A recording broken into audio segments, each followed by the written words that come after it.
Where passion is, peace is not. Where peace is, passion is not.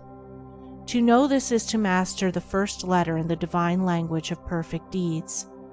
To know that passion and peace cannot dwell together is to be well prepared to renounce the lesser and embrace the greater.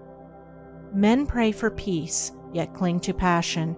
They foster strife, yet pray for heavenly rest. This is ignorance, profound spiritual ignorance. It is not to know the first letter in the alphabet of things divine.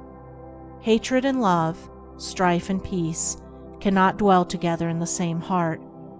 Where one is admitted as a welcome guest, the other will be turned away as an unwelcome stranger. He who despises another will be despised by others. He who opposes his fellow man will himself be resisted. He should not be surprised and mourn that men are divided. He should know that he is propagating strife. He should understand his lack of peace. He is brave who conquers another, but he who conquers himself is supremely noble. He who is victorious over another may, in turn, be defeated, but he who overcomes himself will never be subdued. By the way of self-conquest is perfect peace achieved. Man cannot understand it, cannot approach it, until he sees the supreme necessity of turning away from the fierce fighting of all things without, and entering the noble warfare against evils within.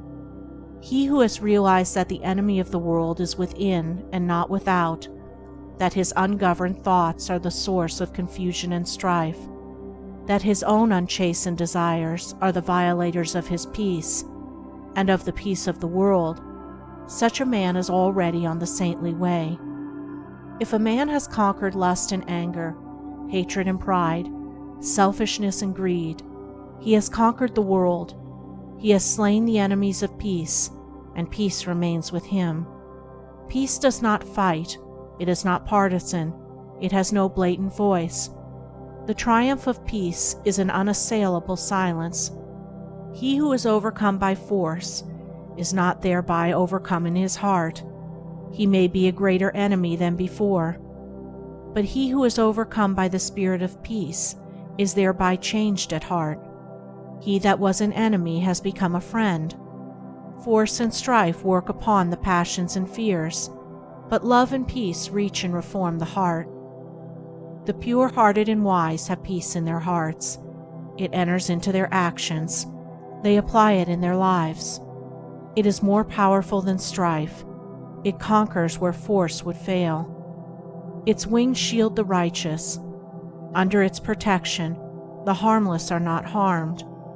It affords a secure shelter from the heat of selfish struggle. It is the refuge for the defeated, a tent for the lost, and a temple for the pure.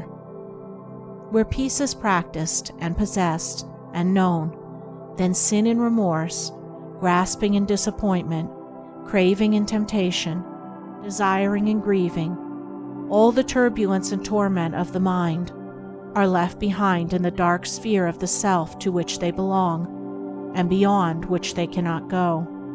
Beyond where these dark shadows move, the radiant plains of divine beatitude bask in eternal light, and to these, the traveler on the high and holy way comes in due time.